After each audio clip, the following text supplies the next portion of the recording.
Education hub में आपका स्वागत है। आज मैं क्लास 9 अर्थात कक्षा 9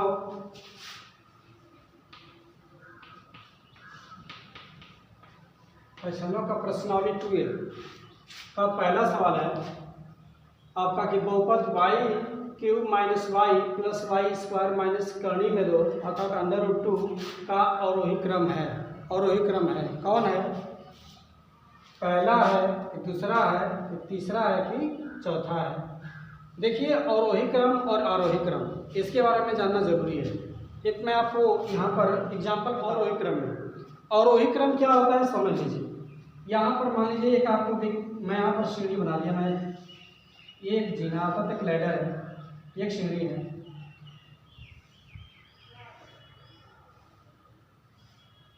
और यहाँ पर कुछ समय के लिए आप इसको छत मान लीजिए, मैंने सीढ़ी लगा दिया है।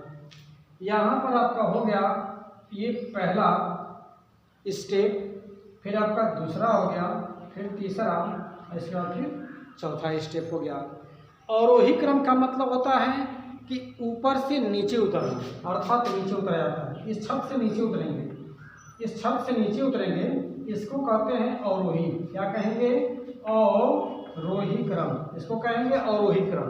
जब छत से, अक्सर मैं देखता हूँ कि स्टूडेंट लोग में, विद्यार्थी लोग में हमेशा कंफ्यूज होता रहता है कि आरोही अवरोही नीचे से होगा कि ऊपर से होगा। तो यहाँ पर इस सीढ़ी के माध्यम से आप समझ सकते हैं कि ये पहला स्टेप, दूसरा स्टेप, तीसरा स्टेप, चौथा स्टेप, इसके बाद छत आ जाएगा आपका।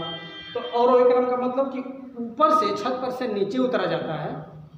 और आरोही का मतलब कि इसको छत पर चढ़ते हैं, अर्थात छत पर चढ़ते हैं। आरोही का मतलब हो गया छत पर चढ़ना, ये हो गया आरोही क्रम। ये आपका हो गया छत पर चढ़ना।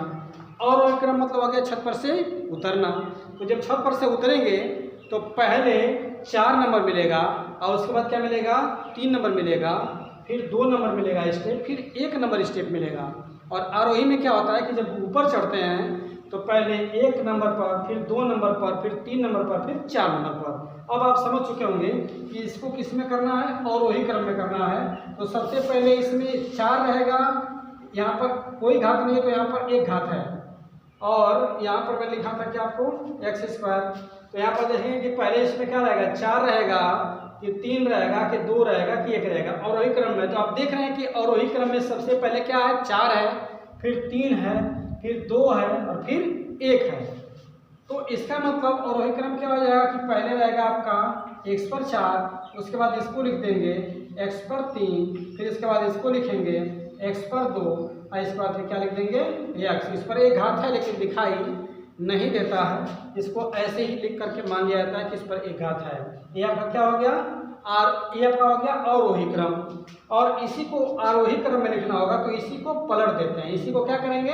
ऐसे पलट देंगे, इसी सीढ़ी को उलट देंगे, अर्थात ये हो जाएगा आपका क्या चीज़ कि यहाँ पर हो जाएगा x, फिर आपका हो जाएगा x², फिर आपका हो जाएगा x पर 3, फिर हो जाएगा x पर 4। ये आपका क्या हो गया? ये हो गया आपका आरोही क्रम। ये क्या हो गया? अवरोही क्रम। इसको कहेंगे अवरोही क्रम, इसे क्या कहेंगे? आरोही क्रम। अब मैं समझ रहा हूं कि आप समझ चुके होंगे। अब इस 4 में से हमको, इस 4 जो पद आपको बहुपद दिए गए हैं, 1 2 3 4, ये 4 बहुपद आपको, ये 4 विकल्प दिए गए हैं और ऊपर ये बहुपद दे दिया गया है। इसी को किस में करना है? अवरोही क्रम में करना है। तो सबसे पहले बड़ा होना चाहिए, तो बड़ा इसमें सबसे बड़ा कौन है? ये है। तो बड़ा वाला कौन हो सकता है? ये भी है। उसके बाद क्या होना चाहिए? ये होना चाहिए। 3 के बाद 2 होना चाहिए। तो 3 के बाद क्या है? यहाँ पर कहीं 2 है, उसमें नहीं है, इसमें है। 3 के बाद 2 है। फिर इसके बाद क्या होना चाहिए? 1 होना चाहिए, अर्थात यहाँ पर क्या है? 1 है। फिर लास्ट में इसमें कोई नहीं, अर्थात यहाँ पर कोई, यहाँ पर बहुपद अर्थात y यहाँ पर उपस्थित नहीं है। यहाँ पर क्या है? अचर राशि है। तो इसका मतलब यह है कि इसको अचर राशि को लास्ट में लिखा जाता है, अर्थात 3 2 1 और अचर राशि। 3 2 1 और अचर राशि, इसका मतलब क्या है? तीसरा सही। यही तीसरा क्या है? अवरोही क्रम है।